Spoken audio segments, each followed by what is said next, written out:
Naruto has always had its fair share of animals, from the giant toads of Mount Miyaboku to the giant snakes of the. I forgot what the cave name was, but you guys get the point, right? Naruto has always had like an assortment of animals that are just kaiju sized in general.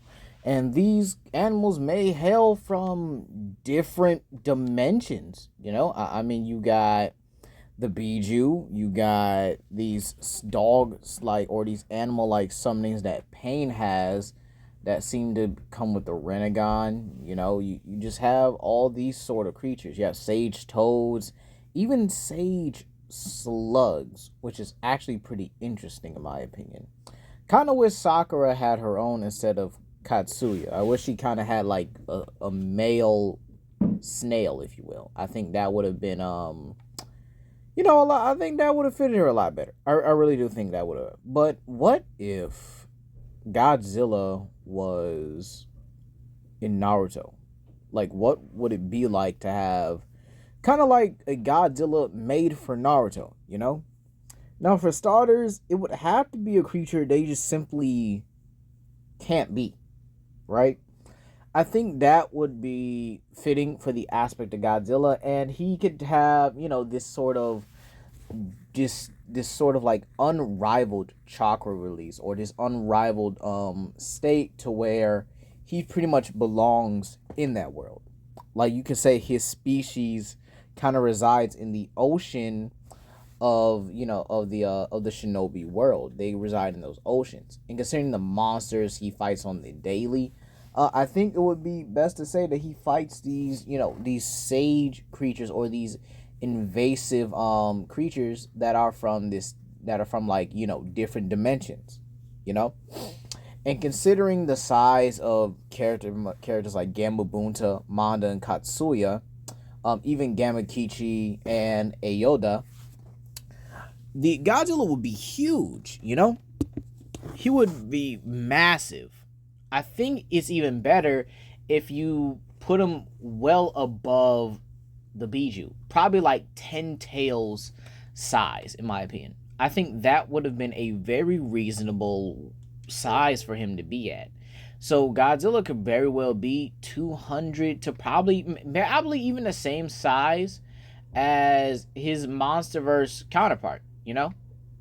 He would definitely be the same size as his Monsterverse counterpart, and I think it would have been reasonable, you know, in my humble opinion. I think that would have been reasonable to have him around that size. I mean, it really doesn't, make any sense not to. Now, in terms of power level, I definitely have to say he's in a category of his own. I would say he's definitely above Hashirama and Madara. I mean, that's kind of a given, you know. Godzilla's always been this outstandish and outgoingly powerful creature.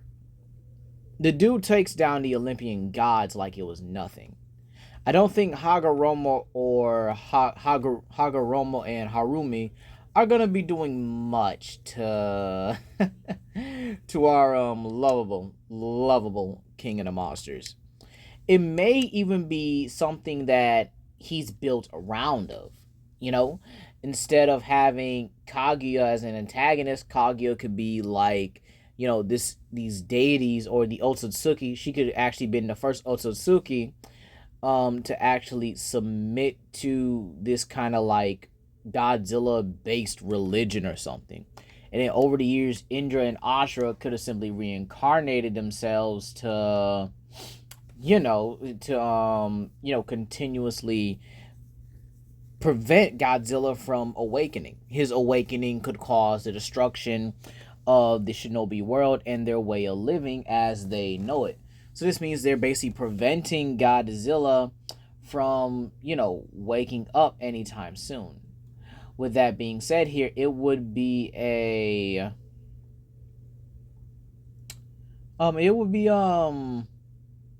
yeah, I think it was I think it would definitely be something like, they're just preventing Godzilla from awakening.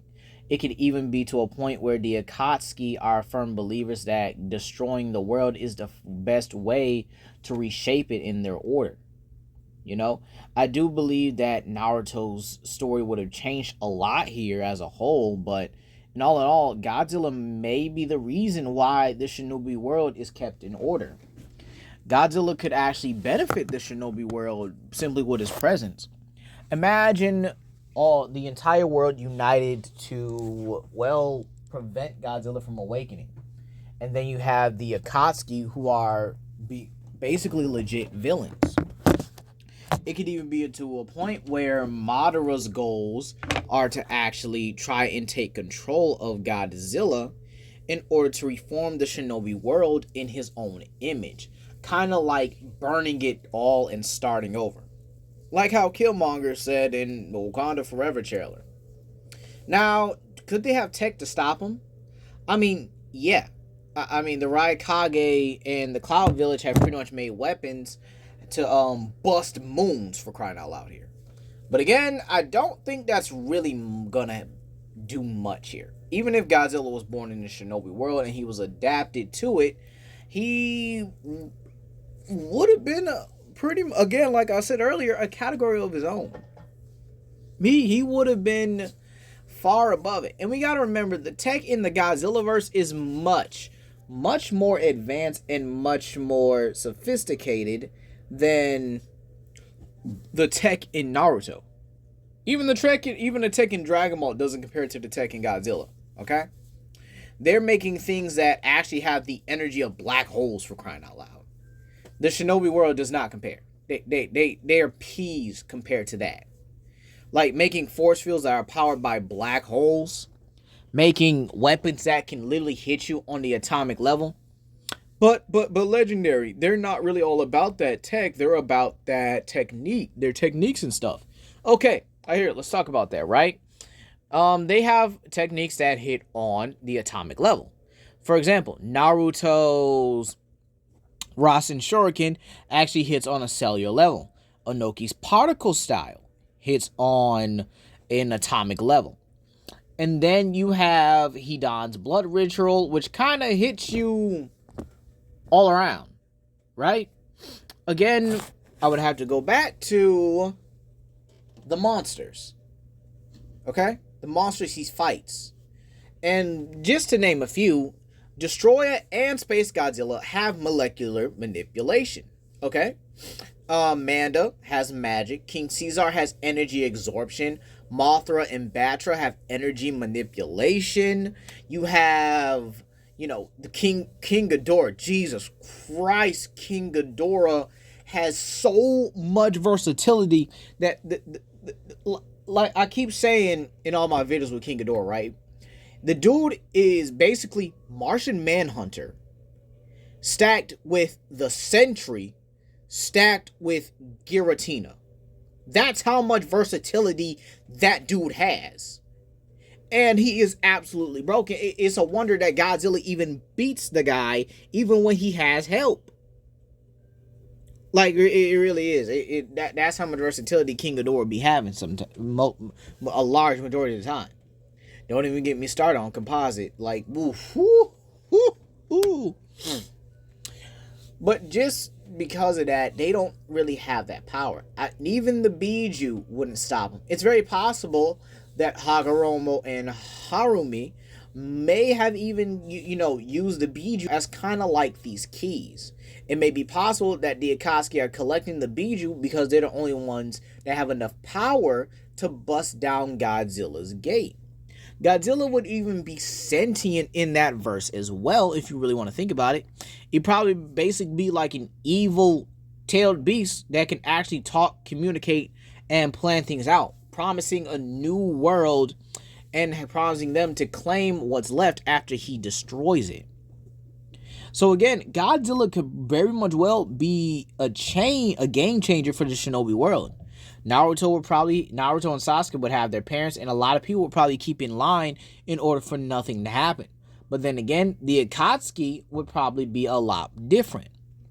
Okay? It probably might result in Orochimaru staying with them, and maybe, the Akatsuki would actually be actual evil organization with actual evil intentions to actually destroy and recreate the world in their own image. Okay?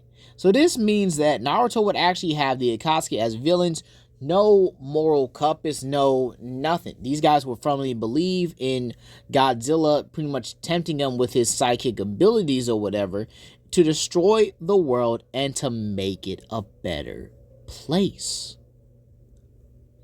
And who knows how that series would go.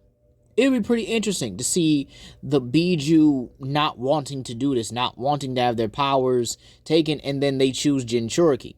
And then these Jinchuriki wind up getting captured, and these tailed beasts are put into these jars or these, machinery to zap all their power into basically like an energy blast to basically break free the King of Monsters.